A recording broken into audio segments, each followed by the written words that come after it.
And finally, in CONCACAF Champions Cup news, Los Angeles FC handed Inter Miami their first loss of the season in their quarterfinal first leg in LA. Young forward Nathan Ordaz started in place of Olivier Giroud, and he delivered the winner, scoring the game's only goal in the 57th minute to give LAFC a one-goal advantage heading into next week's second leg in Miami. Inter Miami, they failed to score despite Lionel Messi and Luis Suarez both starting last night.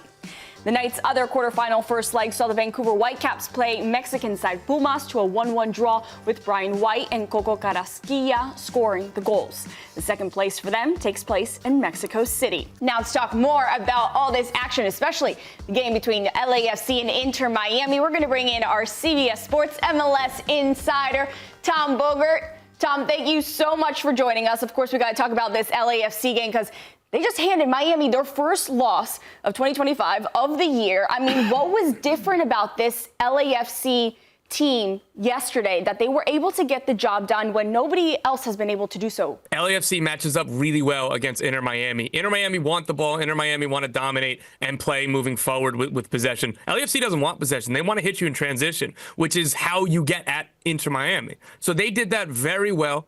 I was speaking to somebody at LAFC before the game, and they were pretty much like, yeah, you know, we feel all right. We feel confident. We know what we do. We do it really, really well. But you know how it goes. If Lionel Messi shows up and decides it's one of those days where he has a masterclass, then what can you do? And Steve Cherundolo kind of said that after the game. He said, hey, Lionel Messi had a black jersey next to him at all times. I was very proud of that. But listen, you can't completely stop this team. You cannot completely stop Messi, Suarez. So we were really, really proud to get the draw. They were very mobile the way that they were.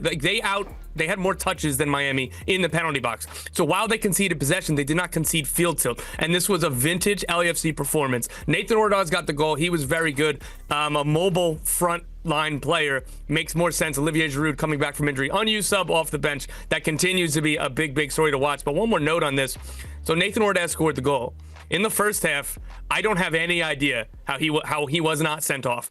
There was a kind of an altercation off the ball with Miami defender Maxi Falcón, and Ordaz, like, it wasn't quite a punch because it wasn't like a fist, but he like open palm like slapped him moving forward, and I don't understand how in the age of VAR that wasn't a red card. So Inter Miami will have a legitimate complaint, but going into leg two, still all to play for.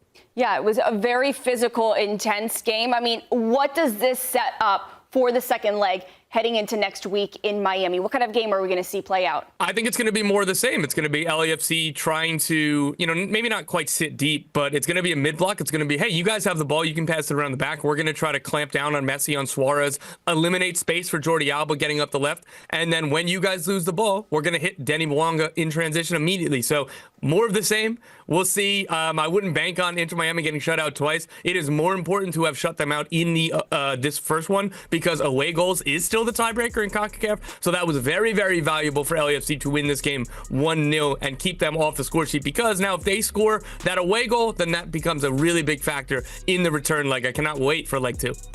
Let me ask you, because listen, anytime Messi comes into town, everybody floods the stadiums, everyone, and that's how it's going to be always anytime Messi is around. Does it still shock you that, I mean, we saw all the celebs, does it still shock you that one guy can kind of be attributed to the majority of the growth of soccer in the United States? I wouldn't go that far. I will say the celebrity stuff, that is absolutely a one-man show. That is all for Lionel Messi. I will not take that away. But these are more one-offs. I would love to see Steph Curry end up at a San Jose Earthquakes game down the road. I don't think that's going to happen. This is a spectacle. What is so cool is that it shows this remains like the coolest thing that you can kind of do. If Lionel Messi's in town for a game like this, or when you would like still at Inter Miami, Serena Williams is there all the time. I mean, David Beckham's an owner, so that's one thing. But he wasn't showing up all of the time when the team wasn't super great in the past. But every time you look at that stadium, there's a lot more stars and everything else. It is so cool. It has not worn off. I was a little bit concerned that it might wear off, and it hasn't. So